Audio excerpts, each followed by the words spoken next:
কর্ণর সামনে যে কবার এসেছেন দ্রৌপদী, একে অপরকে এড়িয়ে গেছেন কঠিনভাবে।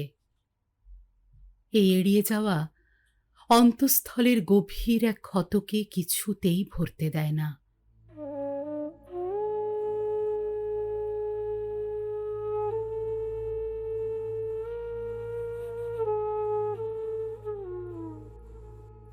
দ্রৌপদী অনেকবার ভাবেন কোনো একটা সুযোগ আসুক, যেখানে তিনি নিজে সহজ হয়ে কর্ণকে সহজ করে নেবেন।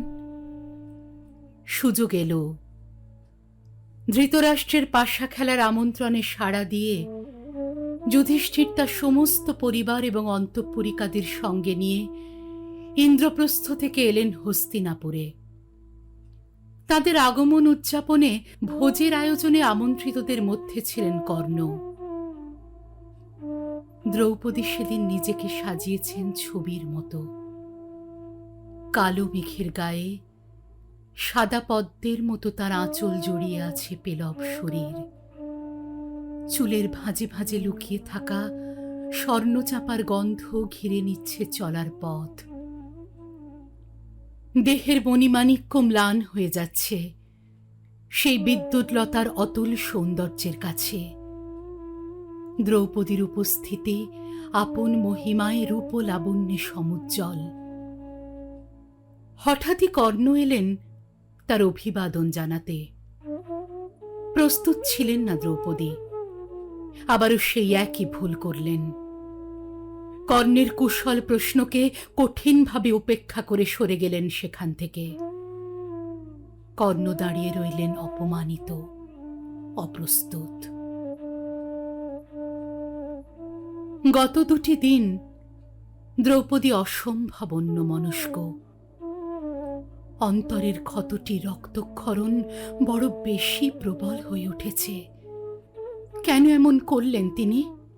সুযোগ তো এলো, কিন্তু সবটুকু কেমন হারিয়ে গেল মুহূর্তের ভুলে। কর্ণের চোখের সেই অদ্ভুত বিষাদ কোনো দিন পাঞ্চালীকে স্থির থাকতে দেয় না, আজও দিচ্ছে না। প্রকাণ্ড এক জানলায় এক বস্ত্রে একাকী দাঁড়িয়ে আছেন রজস্বলা দ্রৌপদী। এই সময়কালের রীতি মেনে তিনি এক বস্ত্রে একা অবস্থান করছেন পুরুষদের দৃষ্টির অগোচরে। হঠাৎ দরজায় কার ছায়া পড়ল। চমকে ফিরে দেখলেন প্রাতিকামী নামের সারথি এসে দাঁড়িয়ে থরথর করে কাঁপছে। ক্রোধে জ্বলে উঠে দ্রৌপদী জানতে চাইলেন কোন সাহসে এক পুরুষ তার কক্ষে এই সময়। কম্পিত সারথি মাটিতে পড়ে বললেন, হে দেবী, ক্ষমা করুন এই অধমকে। আমি আজ্ঞাবহ দাস মাত্র। রাজ আদেশে এসেছি আপনাকে সভাস্থলে নিয়ে যেতে। কৌরবদের সঙ্গে পাশা খেলায় যুধিষ্ঠির পরাজিত। তিনি আপনাকেও বাজি হেরেছেন। দুর্যোধনের আদেশ আপনাকে সভাস্থলে নিয়ে যাওয়ার, আমি সেই আজ্ঞার বাহক মাত্র। ক্ষমা দেবী, ক্ষমা। বিস্ময়ে হতবাক দ্রৌপদী শুধু একটি প্রশ্ন করলেন, সারথি, আমাকে হারানোর আগে তিনি কি নিজেকে হারিয়েছিলেন? প্রাতিকামী মাটির দিকে চোখ রেখে বললে, হ্যাঁ দেবী। দ্রৌপদী শান্তভাবে বললেন, যাও সারথি, গিয়ে বলো তিনি নিজেকে হারানোর পর আমার অস্বামী, অতএব আমাকে নিয়ে খেলার অধিকার তিনি রাখেন না। সারথি সভায় গিয়ে জানালো দ্রৌপদী অস্বীকার করেছেন এই আজ্ঞা। বিদুর তাতে সম্মতি দিলেন। কুরুবংশের পিতৃব্য রথী মহারথীরা স্থবির হয়ে বসে প্রমাদ গুনতে লাগলেন। আর অন্তঃপুরে দ্রৌপদী রক্ত ভেজা বসনে চলৎশক্তি রহিত হয়ে দাঁড়িয়ে রইলেন কিসের অপেক্ষায়? হঠাৎ দেয়াল জুড়ে প্রকাণ্ড ছায়া। দুঃশাসন, মুখে কুৎসিত লোভী হাসি। দ্রৌপদী দৌড়ে যেতে চাইলেন মা কুন্তির কাছে, কিন্তু তার আগেই এক কঠিন বজ্র মুষ্টি ধরে নিল বহু যত্নে চর্চিত তার ঘন নীল আজানুলম্বিত কেশ। যন্ত্রণায় চিৎকার করে উঠলেন দ্রৌপদী। দুঃশাসন তার কেশাকর্ষণে টেনে নিয়ে চলেছে দ্রৌপদীকে সভার মধ্যখানে। উন্মাদ দৃষ্টিতে দ্রৌপদী খুঁজে চলেছেন তার পঞ্চস্বামীকে। কোথায় তারা? সভার এক পাশে 5 জন আনত দৃষ্টিতে বসে আছেন যারা, তাদের দেখে পুরুষ বলে মনে হচ্ছে না পাঞ্চালীর। তবু তিনি চিৎকার করে ভীমকে ডাকলেন।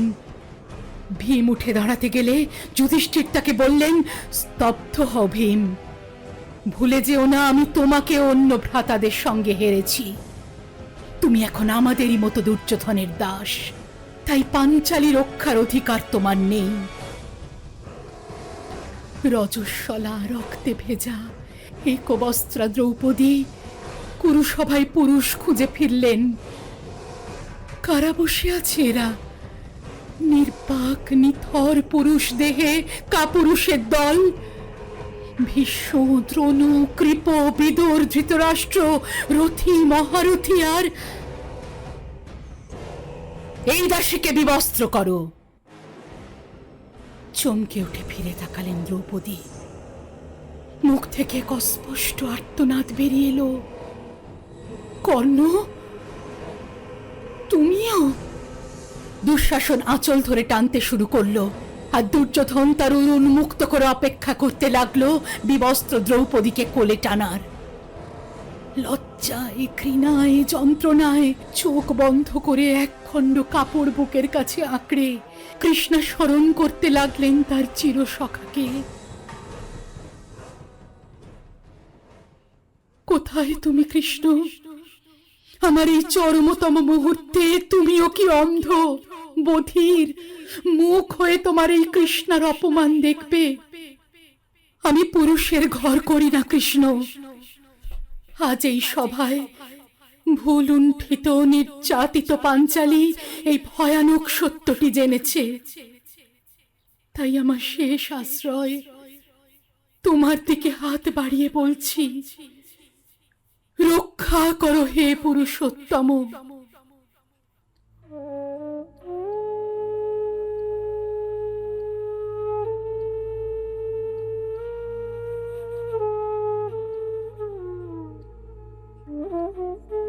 দেখতে দেখতে চিরচেনা কস্তুরীর গন্ধ ঘিরে ধরল তাকে।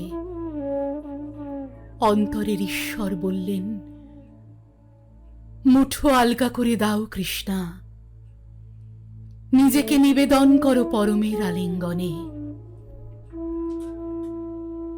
মুঠো খুলে দিলেন দ্রৌপদী।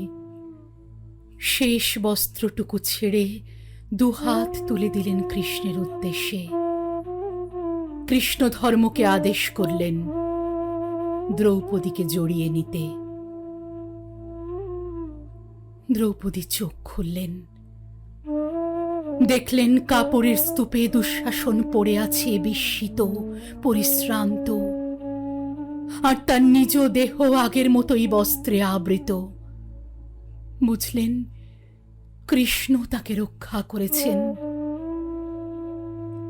হস্তিনাপুরের রাজসভায় এক অদ্ভুত অন্ধকার নেমে এলো, ক্ষুধার্ত শকুনের কালো ডানার মতো।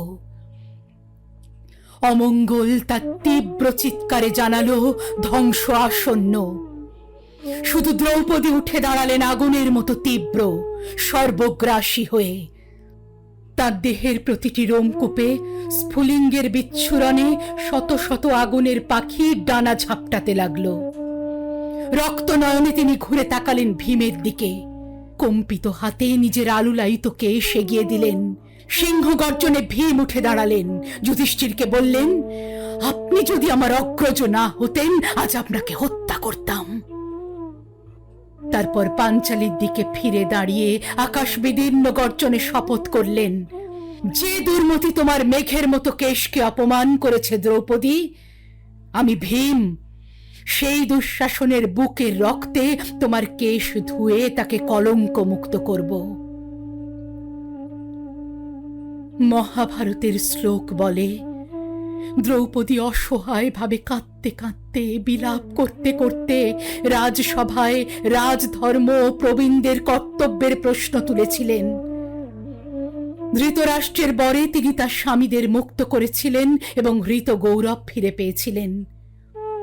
কিন্তু জীবনের মধ্যে দিয়ে যে মহাভারত সরস্বতী নদীর মতো অন্তঃসলীলা বয়ে চলেছে নিত্যদিন, সে বলে অন্য কথা। কাপুরুষের সভায় যে নারী আবিষ্কার করেন আরো 5 কাপুরুষকে, যারা সমাজের চোখে তাঁর রক্ষাকর্তা হয়েও নির্যাতনের চরম মুহূর্তে অন্ধ, বধির এবং জড়, তাদের জন্য কোন শাস্তি ঠিক করেছিলেন দ্রৌপদী? তিনি অন্তরে এক ভয়ঙ্কর শপথ নিলেন সেই সভাস্থলে। হে পাণ্ডব, কৌরবরা যে স্পর্ধা করতে পারে তোমরা তার কণামাত্র করতে অপারগ।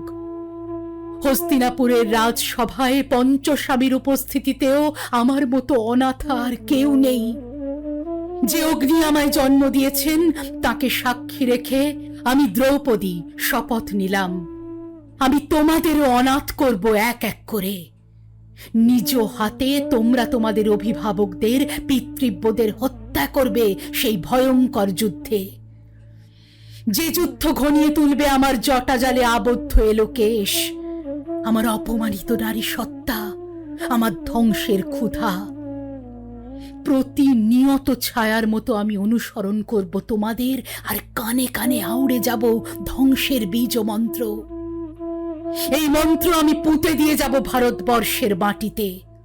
শিকড়ে শিকড়ে বয়ে যুগে যুগে নারীত্বের অপমানে সেই বীজ সেচন করবে বিনাশের অঙ্কুর। আমার যন্ত্রণা শত শত নারীর মধ্যে ক্ষুধার্ত গরুরকে জাগিয়ে তুলবে।